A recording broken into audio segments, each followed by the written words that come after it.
Second যেটা বলা হয় টেকনিশিয়ান ট্রেনিং। আমি যখন কোনো টেকনিশিয়ানের কাজ করতে যাই, খালি শুনি ৬০০ সিনেমা করছি, ৭০০ সিনেমা করছি। সিনিয়র আর্টিস্টরা কাজ করছে না। আমার সর্বশেষ সিনেমার জন্য আমি আলমগীর ভাইয়ের ফোন করলাম, উনি বললেন যে হিমেল আমার শরীর ভালো না। আফজাল ভাইয়ের ফোন করলাম, একটা ইন্ডাস্ট্রি আমাদের ইন্ডাস্ট্রি কমল হাসান কই, রজনীকান্ত কই, অমিতাভ বচ্চন কোথায়, শাবানা ম্যাডাম ছেড়ে দিয়েছেন, ববিতা আপা কাজ করতেছেন না। আমাদের বাংলাদেশের সিনেমা ভারতের সিনেমা থেকে অনেক কাছাকাছি, কিন্তু ভারতের মধ্যেও তো মালায়ালাম বিভিন্ন ধরনের ছবি বানাচ্ছে, তামিল এক ধরনের ছবি বানাচ্ছে, কলকাতা এক ধরনের ছবি বানাচ্ছে।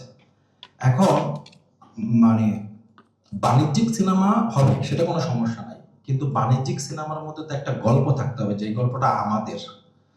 এই আমাদের গল্প লেখার রাইটারটা কোথায়?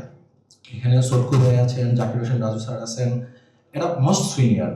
আমি জানি না আসলে এই দায়িত্বটা কে নেবে, কিন্তু নতুনরা কি আসলে সিনেমা রাইটার হইতে চায়? বাংলাদেশে যদি কোনো লেখককে আমি জিজ্ঞেস করি, তুমি কি কি বড় হয়ে কি হইতে চাও, ছোট ছেলেকে, ও কি কোনোদিন বড় হয়ে বলবে আমি বড় হয়ে সিনেমা লিখতে চাই? এই যে সিনেমাটা লিখতে চাই না, এইটাকে কি করা যায়, এই জায়গাটা কিভাবে কাজ করা যায় আমি জানি না। আমার মনে হয় এখানে একটা রাইটার হান্ট হইতে পারে, ছোট গল্প হান্ট হইতে পারে, কিন্তু মনে রাখতে হবে একই শাহরুখ খানের ছবি সুপার ডুপার হিট হয়, একই শাহরুখ খানের ছবি সুপার ডুপার ফ্লপ হয়, গল্প এবং বানানোর কারণে। সো গল্প রাইটার নাই আসলে, দিস ইজ ভেরি অ্যালার্মিং। এবং এইটা যদি ফিক্সড করতে না পারেন, আমাদের কপি সিনেমা ওই থেকে চক্কর থেকে আমরা বের হইতে পারবো না। সেকেন্ড যেটা বলা হয় টেকনিশিয়ান ট্রেনিং। আমি যখন কোনো টেকনিশিয়ানের কাজ করতে যাই, খালি শুনি ৬০০ সিনেমা করছি, ৭০০ সিনেমা করছি।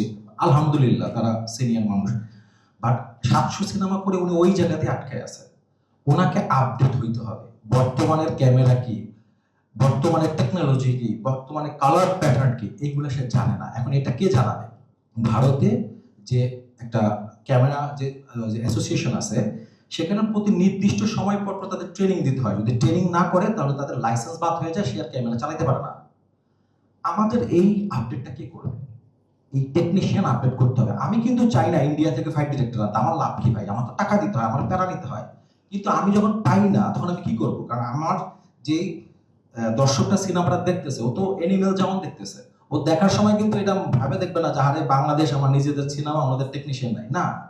সো এই টেকনিশিয়ানদের ডেভেলপ করতে হবে, ট্রেনিং দিতে হবে, এবং ট্রেনিং না দিলে কাজ করতে পারবে না, সমিতির মেম্বার থাকতে পারবে না, কিছু একটা করতে হবে।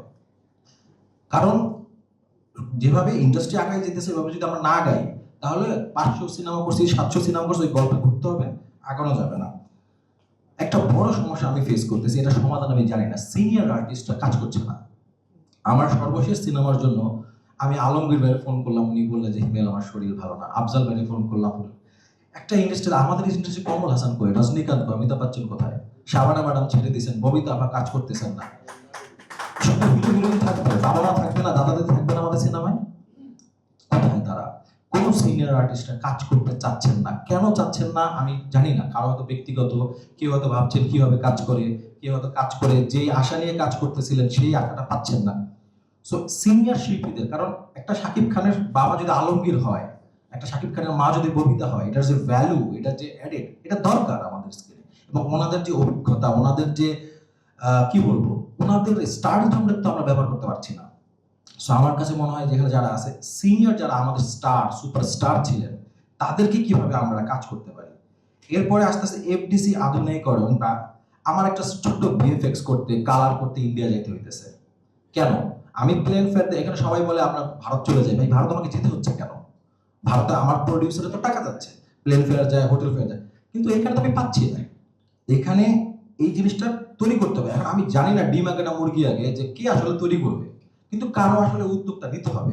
একজন কালারিস্ট আনেন, একজন ভিএফএক্স আনেন, আমার তো দরকার নেই আমাদের ইন্ডাস্ট্রি অনুযায়ী অনেক লোক আনা। এটা এফডিসি করবে, নাকি প্রযোজক সমিতি মিলে করবে, নাকি পরিচালক সমিতি করবে, বাট করবে না। এটা আমি প্রবলেম ফেস করতেছি, এই জায়গাটা সমাধান করতে হবে।